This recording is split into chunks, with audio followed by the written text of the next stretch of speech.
Nous avons appris des nouvelles choses concernant Ninjago et plus précisément Ninjago Dragon Rising saison 3 partie 2 à la San Diego Comic Con et on va en parler direct.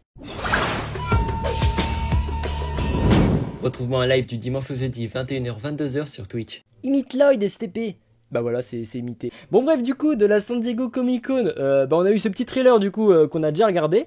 Mais il n'y a pas eu que ça évidemment puisque c'était un panel, vous vous en doutez. Donc il y a eu plusieurs petites choses qu'on va regarder maintenant. Donc évidemment ce petit trailer qui était diffusé du coup sur un écran, je pense qu'il était diffusé en boucle toute la journée. Bon, j'ai peut-être pas eu la meilleure version, hein. Peut-être il y a des gens qui l'ont mieux filmé. Bref, en tout cas du coup, on va un petit peu regarder ce que... Waouh, ouais, c'est vrai, on en a pour plusieurs jours, hein. On en a pour plusieurs jours de lire tout ce qu'il nous a envoyé Arnaque. Bon bah du coup, vous vous en doutez bien, il y a eu une espèce de panel où du coup il y a eu des infos sur Ninjago, voilà, où t'avais des mecs comme ça, des journalistes qui étaient devant, qui posaient des questions sur la série, tu sais, c'était comme ça. Excusez-moi, oui, Catherine Dufour pour Figaro. Oui, est-ce que Lloyd va enfin avoir des poils sur le crâne? Oui, non, non, une barbe. Tu sais, ils posaient des questions comme ça, et puis des scénaristes ou des réalisateurs y ont répondu. Et d'ailleurs, plus précisément, qui a répondu à ces questions? Vincent Tong. Excusez-moi, oui, Guillaume pour la chaîne Firex TV. Oui, je voudrais savoir, est-ce qu'on va avoir le retour des 5 bannis en version fantôme? Bah oui, ouais, je suis Vincent Tong et je confirme que les 5 bannis vont être de retour pour de nouvelles aventures et je pense que les fans vont être contents. Donc Vincent Tong, Kevin Burke, Kazuma Evans. Malheureusement, j'ai pas de chaussures pour faire la vanne. Et évidemment, Chris Dockwaite, qu'on ne présente plus à force qu'il réponde à tous nos tweets. Bref, on va retourner sur les petites infos. Du coup, ils étaient là. Putain, j'ai toujours pas abordé le sujet. Ils étaient là et ils répondaient à nos petites questions. Et ils se sont dit, tiens, en même temps, on va mettre des petites images sur un diaporama qu'on a préparé. Tu sais, les diaporamas quand t'étais en CM2 là. Ils te mettaient un rétroprojecteur là où ils te mettaient des trucs. Bah là c'était pareil. Donc ils nous ont mis. Donc là, cette dame là, elle nous a mis un petit dessin de Lloyd, tu vois. Elle était en mode. Bon bah voilà, ça c'est mon fils de 3 ans qui l'a fait, donc c'est Lloyd. Bon, le dessin est pas fini, mais c'est déjà pas mal. C'est tout ce qu'on peut vous présenter pour le moment. Vous pouvez voir que Lloyd, sa couleur va rester vert. Et aussi, il y aura la suite du manga, de la BD que les Français ont pas pu avoir parce qu'on emmerde les Français et qu'on va garder ça pour nous en anglais. Il y aura la suite. Noir. Ouais, sauf que je peux pas mettre de couleur noire. Bah donc j'éteins. Bah très fun. Merci. Merci beaucoup Ninjago59. Celle qui a parlé d'infos sur Brazera, du coup ça paraissait logique. L'œil du passé, Tony Kimono pour être plus précis, Ilmu, doubleuse de Brazera, mon frère est mort de rire. Putain il est mort. Bah appelle l'ambulance. Bon, un petit peu de sérieux là dans cette présentation de ce qui s'est passé à la San Diego Comic Con. Alors, on va y aller rapide parce que, enfin on va y aller rapide, il y a quand même pas mal de choses à voir. Mais déjà, info, 2 petits points. Il y a eu des difficultés techniques pour le trailer. Ouais, c'est... Qu'est-ce que j'en ai à foutre qu'il y a eu des soucis techniques pour faire le trailer? En quoi ça va m'aider à savoir si Akita est de retour? Jeu Roblox Ninjago en approche. Ah, un vrai jeu Roblox officiel Ninjago. Ça peut être une dinguerie ça par contre. Est-ce que c'est possible que tu parles fort? J'ai toi dans un écouteur, plus la musique défilée. Ah, parlez plus fort, parlez plus fort. Non, je vais pas parler plus fort pour un viewer. Arrête de crier STP, mon père dort. Ah, faut savoir, je dois parler fort ou je dois pas parler fort pour le daron qui dort là? Vincent Tong parle de Monstrosity, fun mais plus cru à faire pour lui. Ouais, bah, effectivement, ouais, pour ce qui est de Monstrosity, c'était assez fun à faire, mais c'était un peu plus cru à faire, voilà, bon, à vous de deviner ce que ça veut dire cru, hein. Par contre, la bouffe de ce midi à la San Diego Comic Con était assez crue, voilà. Le poulet n'était pas assez cuit, ça m'a paru assez cru. Pourtant, un poulet, c'est assez simple à cuire et rapide, donc c'est pas ce que j'ai kiffé à la cantine. Trailer de Kai Monstrosity le 31 juillet. Ok, donc ça on l'a eu, un nouveau trailer Ninjago, on va le mater après. Kai toujours coincé sur la terre des monstres et en parle avec Brazera. Ok, saison 4 annoncée pour 2026.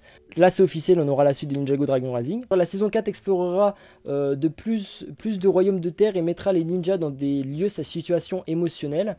Ouais, bon, bah, c'est un peu ce qui se passe déjà, donc ça c'est assez inintéressant. Les jeunes ninjas auront l'occasion de se montrer et d'interagir entre eux dans la saison 4, Ninjago Legend. Ah oui, ok, donc les jeunes ninjas, c'est-à-dire Arin et Sora. Ok, Ninjago Legend pour 2026. Ok, mais Ninjago Legends, c'est pas ce qu'on a déjà eu? Au moins qu'on ait des nouveaux épisodes du coup en 2026, c'est ça? Serpent of the Serpentine, Strike of the Serpentine, donc ça c'est le livre que j'ai vanné tout à l'heure du coup, pour février et parlera de la guerre serpentine. Je pense pas que ce sera traduit en français, donc il faudra le lire en anglais.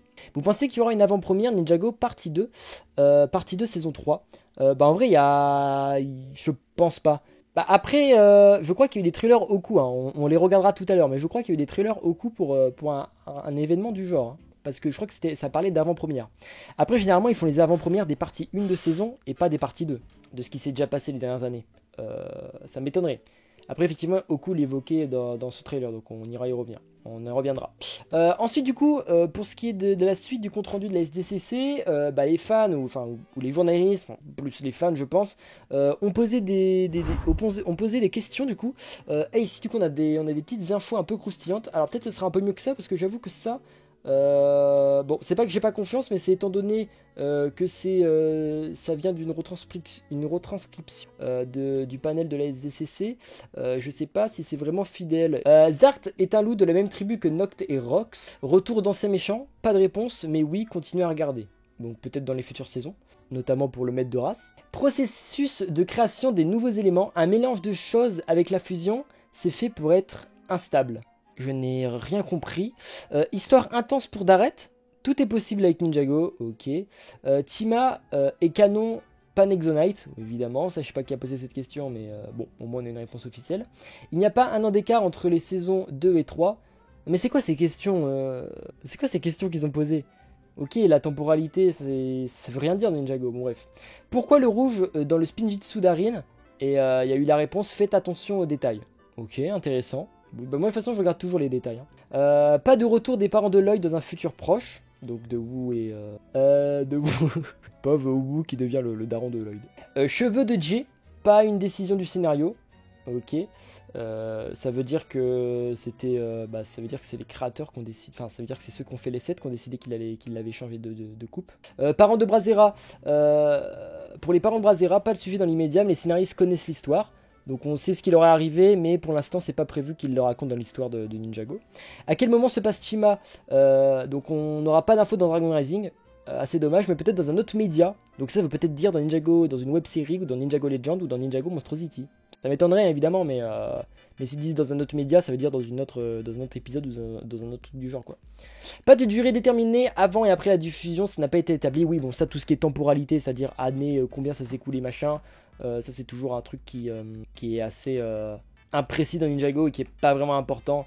Et si on commence à s'imaginer une temporalité, je pense que les incohérences, je pense qu'on va être perdu. Qu'il va y avoir surtout des incohérences. Surtout que c'est jamais abordé dans Ninjago, hein, la temporalité. Le temps s'écoule différemment depuis la fusion. Ok, bon, ça c'est pour justifier des erreurs des erreurs de logique, je sais pas. À l'exception de Lloyd, tous les ninjas sont en contact avec leurs parents. Ah donc Brazera et tout, et Harin évidemment, puisque le seul contact qu'il peut avoir c'est c'est mettre des fleurs quoi. Hein. Zayn est en contact avec le docteur Julien, d'après Vincent Tong. À l'exception de Lloyd, le dragon rebelle peut être utilisé contre autre chose que le spin destructeur, mais ça utilise beaucoup d'énergie. Ouais évidemment, c'est un truc assez puissant. Ninjago Legend sur J, c'est possible. Ok, bon en résumé... du coup on va aller regarder le truc Monstrosity là pour terminer. Et en résumé du coup on a eu quelques petites infos. Bon, il y a des trucs qui confirment, il y a d'autres trucs que je comprends moins. Aussi c'est parce que le résumé il est un peu foireux. Désolé Ernak, je t'envoie des balles ce soir, je te tire dessus. Mais c'est parce que c'est imprécis. Et enfin des petits ajouts, on apprendra pas l'identité de l'administrateur dans Ninjago Dragon Rising, même si les scénaristes y ont réfléchi, ils savent déjà qui il est du coup. On verra plus de l'administration dans la saison 4 avec un agent Donovan qui a été teasé. Ok, bah ça c'est intéressant. Donc ok, c'est cool. Ok, donc du coup on va aller se mater le trailer normalement. Kamek nous a ping. Donc le petit trailer qui est sorti le 30. Ah faut le mettre dans la... Je le laisse dans la vidéo les gars. Magnifique tête de Davidos, youtubeur Ninjago. Il a pas honte. Vous avez parlé de quoi? Et écoute, on fait un petit résumé de la San Diego Comic Con, du panel de ce qui s'est passé à la convention du coup, parce que les scénaristes et des réalisateurs ont répondu aux questions des fans. Attends, du coup c'était un troll ou ah oui, ok, non, c'était j'ai cru qu'un mec m'avait troll, il m'avait envoyé sur l'image. Et du coup ça c'est le petit trailer qui avait été énoncé et du coup ça vient de sortir, on va regarder ça. Ah oui, c'est quand même 3 minutes. Ah oui, donc je pense pas qu'on va regarder Ah oui, je pensais que c'était un petit teaser ou un truc, mais c'est vraiment l'épisode en entier, quoi. Ok, bah donc je pense qu'on va se faire une react. Pas maintenant, mais en tout cas, n'hésitez pas à aller vous le... Ah, l'animation est sympa, hein. Du coup, c'est sorti sur quoi? C'est sorti sur la chaîne YouTube de Lego? Je crois pas. C'est sorti plutôt sur un site. Sur le site de Lego, peut-être. Kai Monstrueux de journée, épisode 1. Aucune idée. Tu sais pas d'où c'est sorti, t'as juste le lien comme ça. Moi, je pense que c'est sorti sur lego.com, hein. L'animation est incroyable. Ouais, ça a l'air sympa, un peu ce style-là. Ce style-là a l'air sympa. Bon, et bah bien voilà pour les petites informations de ce qui s'est passé à la SDCC du coup. Bon, bah comme chaque année, on a des petites infos, mais c'est pas non plus les trucs les plus croustillants. On se rappellera de la SDCC de 2018 où on avait eu les 7 premières minutes d'un épisode et ça avait été la plus grosse hype de Ninjago là qu'on avait eu le premier épisode de la saison 8 où il y avait eu plein de théories, les masques et tout, le truc il était filmé à l'arrache et tout. C'était la SDCC de 2017, ok bah celle de 2017. Mais c'est toujours cool qu'ils le fassent quand même chaque année Lego, tu vois, c'est quand même cool qu'ils y aillent et tout et qu'ils répondent aux questions et tout, vraiment sympa.